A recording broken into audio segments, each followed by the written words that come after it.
Acoinva Informa. Conversando con...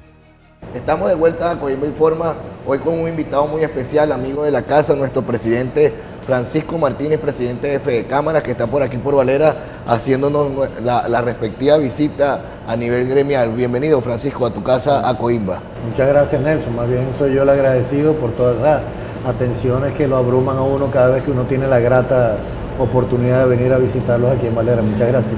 Bueno, para nosotros siempre va a ser un placer recibir a los presidentes de Cámara y más a nuestro líder gremial, porque sin duda alguna el empresariado trujillano pues siempre está atento de estar en contacto directo, no solo con nosotros los presidentes de gremios a nivel regional, sino también que vean que el presidente de Fedecámaras baja hasta las cámaras base como siempre lo han hecho y podemos conversar y podemos tener, y por eso vamos a tener, esta semana tuvimos el directorio regional de Fedecámaras y bueno, tuvimos también el pleno agropecuario en el estado de Trujillo, el pleno agropecuario que de verdad fue un éxito total. Francisco, vamos a entrar en materia de gremios, en materia económica. Francisco, el país está mal, sabemos que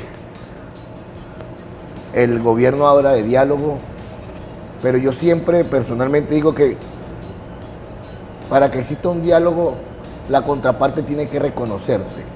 Y ellos todavía no nos reconocen porque solamente han conversado con un sector empresarial que de verdad no nos representa a todos los empresarios. ¿Qué opinas sobre esta situación que estamos viviendo ahorita con el diálogo con el gobierno nacional? Bueno, lo primero es que ciertamente sí estamos en la más profunda crisis que jamás hayamos visto los venezolanos y que la realidad se impone y ya nos afecta a todos por igual. Ya incluso los mismos personeros del gobierno sufren, al igual que todos nosotros, de lo que nos está sucediendo. Por supuesto, con mayores comodidades. Nosotros somos de la idea de que ojalá se bajaran un poco de ese pedestal para que pudieran ver la realidad que sufren los venezolanos a diario.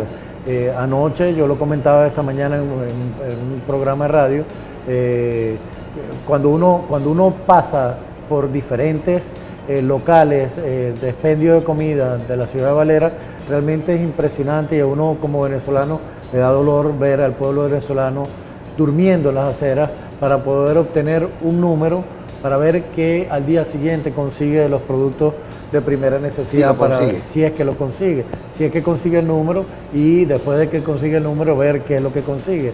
Y realmente eso es triste. Yo creo que eso debería verlo el gobernante, debería bajarse un poquito del balcón del pueblo y compartir un poquito más con la sensibilidad de lo que está sufriendo el pueblo venezolano actualmente, porque yo creo que es importante que todo el liderazgo del país nos aboquemos de forma unida, en una sinergia, con un diálogo, pero con un diálogo con resultados. Porque cuando tú hablas de un diálogo y no reconoces a la contraparte, o si llegas a reconocer a la contraparte, no tienes ningún resultado que sea palpable, que sea objetivo y que vaya al abordaje de los problemas estructurales del país, es flaco el servicio que le estaríamos haciendo y no pasa más allá de una fotografía de un momento determinado para comprar tiempo para algún fin político o algún mensaje político.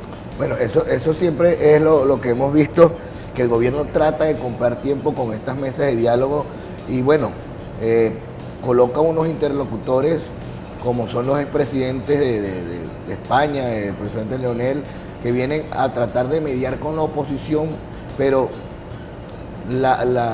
lo que te da la sensación es que es para comprar tiempo, para correr la arruga.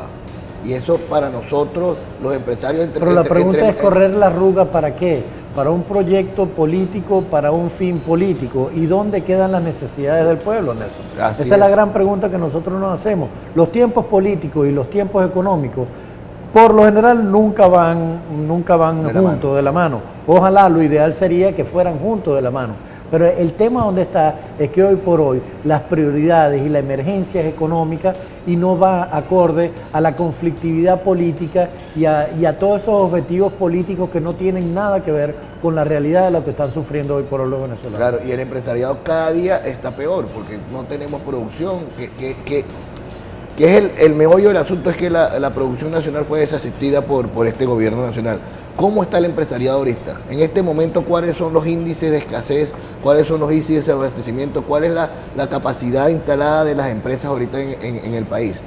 Bueno, la realidad es que el 80% de las empresas venezolanas, todas han declarado que durante estos últimos 2 años han reducido su capacidad de facturación y de operación. Las pocas que están todavía operando manifiestan tener más o menos un porcentaje de un 40% de su capacidad instalada. Muchas empresas han tenido que cerrar líneas de producción, han tenido que redimensionar sus operaciones, tienen dificultades para poder obtener divisas para adquirir las materias primas, insumos intermedios, maquinarias, equipos que son realmente necesarios para la producción de bienes y servicios de lo hecho en Venezuela. Han tenido que mandar a su gente a las casas con un salario el básico y ya no tienen los beneficios que produce la operación normalizada de una empresa. Mira, somos todos los afectados, no son solamente los empresarios los que sufrimos a diario, sino que también son nuestros trabajadores los que sufren junto con nosotros todos los problemas para operar y, por supuesto, en últimas cuentas, los consumidores venezolanos, que al final todos terminaron siendo consumidores porque todos vamos al mercado a satisfacer nuestras necesidades. Yo lo decía, Francisco, en una de las entrevistas, que el empresariado no puede trabajar a pérdida, pero tampoco el empleado, porque el empleado con lo que gana al final del mes trabaja a pérdida. Entonces, esto es un círculo vicioso que nos está afectando a todos. Sí, es que yo por ejemplo, y me disculpan que haga siempre, le eche manos a anécdotas personales, pero yo siempre he dado el ejemplo de mi padre. Mi padre, antes de ser empresario, fue empleado de una empresa bien importante y reconocida de la época. Era gerente y él tenía 10 hijos. Y con 10 hijos nos educó, nos dio la mejor educación, nos vistió como Dios manda.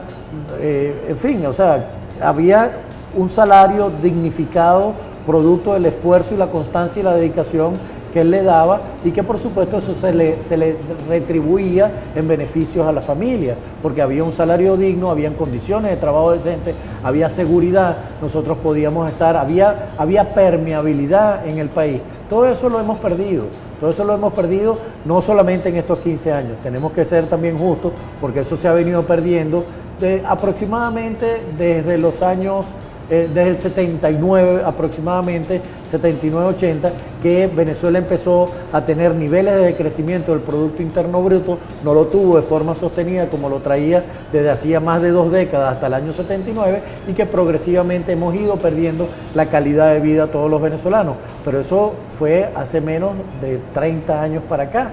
En 30 años los venezolanos nos hemos deteriorado de una manera que hemos llegado a los niveles que hemos llegado, de ver gente acostada en las aceras esperando para poder comprar. Eso hay que corregirlo, eso hay que trabajar rápidamente, urgentemente, para hacerle el abordaje estructural a estos problemas. Bueno, Francisco, ese es el día a día de los valeranos. Dormir en la calle para encontrar el producto del otro día, cosas que en Caracas no se ven en todas partes, ¿no? Es que eso es lo que está pasando. Lo que no sucede en Caracas pareciera que no sucediera en el resto del país. En Caracas apenas el año pasado fue que se empezaron a ver y se sorprendieron, porque había que hacer colas en los establecimientos de los supermercados, porque empezaron a ver los primeros síntomas de desabastecimiento en enero del año pasado, cuando ya el resto del país lo venía sufriendo de hacía 2 años, casi 3 años atrás. Hoy por hoy todavía en Caracas tú no ves gente acostándose el día anterior para ver si agarra el numerito de la lotería del hambre, como le dicen aquí. Eso no se está viendo, eso se ve en el resto del país, pero no se está viendo en este momento en Caracas, y por eso aquellos que estamos en Caracas nos sorprendemos cuando vemos cosas tan deplorables, y realmente es algo que a uno le tiene que entristecer, como venezolano, ver a nuestro pueblo llegado a esos niveles de humillación, en donde yo creo que tenemos que ser responsables ante el país. Por supuesto, pues esos son nuestros hermanos trujillanos, nuestros hermanos venezolanos. Así es. Francisco, se nos está acabando el tiempo a las empresas. O sea, ya no tenemos materia prima. ¿Cuánto tiempo nos queda a nosotros, los empresarios, a las industrias, para seguir sosteniendo? Porque sabemos los héroes que somos, los empresarios, los industriales y todo lo que es la cadena de producción, para seguir trabajando, para seguir teniendo los poquitos productos y poder llegarle a los anaqueles, porque ya de verdad estamos en un punto difícil. Bueno, para nosotros, los empresarios, yo creo que nosotros vamos mucho más allá que la coyuntura. Y gracias a Dios por eso esa es la capacidad emprendedora, que independientemente de la crisis que estamos sufriendo en este momento, nosotros consideramos que Venezuela es un gran país con múltiples oportunidades. Tenemos realmente unas condiciones especialísimas, tenemos recursos naturales que, sabiéndolos operar, sabiéndolos administrar, lo podemos utilizar como ancla, como catapulta para descubrir nuevas oportunidades de negocio, nuevas actividades, mucho más allá de lo que es el petróleo. Para nosotros, lo que sí se está acabando es el tiempo para Venezuela de una era petrolera. La fecha de caducidad del petróleo ya está de caras al 2030. Venezuela tiene el gran reto de diversificarse, de sembrar el petróleo, y la mejor manera de sembrar el petróleo es sembrando emprendimiento, es desarrollando la capacidad emprendedora de que va mucho más allá de una coyuntura, de una crisis que sufrimos en Venezuela, pero que los empresarios venezolanos estamos dispuestos a echarle pichón. Francisco, última pregunta en este bloque para llegar no sería... Si el gobierno tomara en este momento las medidas adecuadas, las medidas económicas, ¿en qué tiempo saldríamos nosotros de esta coyuntura económica donde estamos? Bueno, como dirían, en condiciones normales de laboratorio. En condiciones normales de laboratorio, si empezáramos a tomar las decisiones correctas, una vez que se estabilice la macroeconomía del país, que tengamos un país diferente, con unas políticas económicas que realmente promuevan la producción de bienes y servicios de los hechos en Venezuela, yo creo que las primeras trazas, porque todo eso depende del encadenamiento productivo y de la actividad, si es comercio, si es industria, si es el sector primario, tienen diferentes tiempos, pero las primeras trazas las pudiéramos ver en unos 10 meses, 12 meses de recuperación en el abastecimiento del país, aunque, por ejemplo, para el sector primario, la recuperación del campo y la recuperación de los rebaños puede estar a mediano plazo unos 3 años, que volvamos otra vez a tener esos niveles de producción en el campo y del rebaño como los tuvimos en el pasado. Qué bueno. Bueno, Francisco Martínez, presidente de Fedecámara a nivel nacional, vamos al siguiente corte y volvemos en unos minutos. Conversando con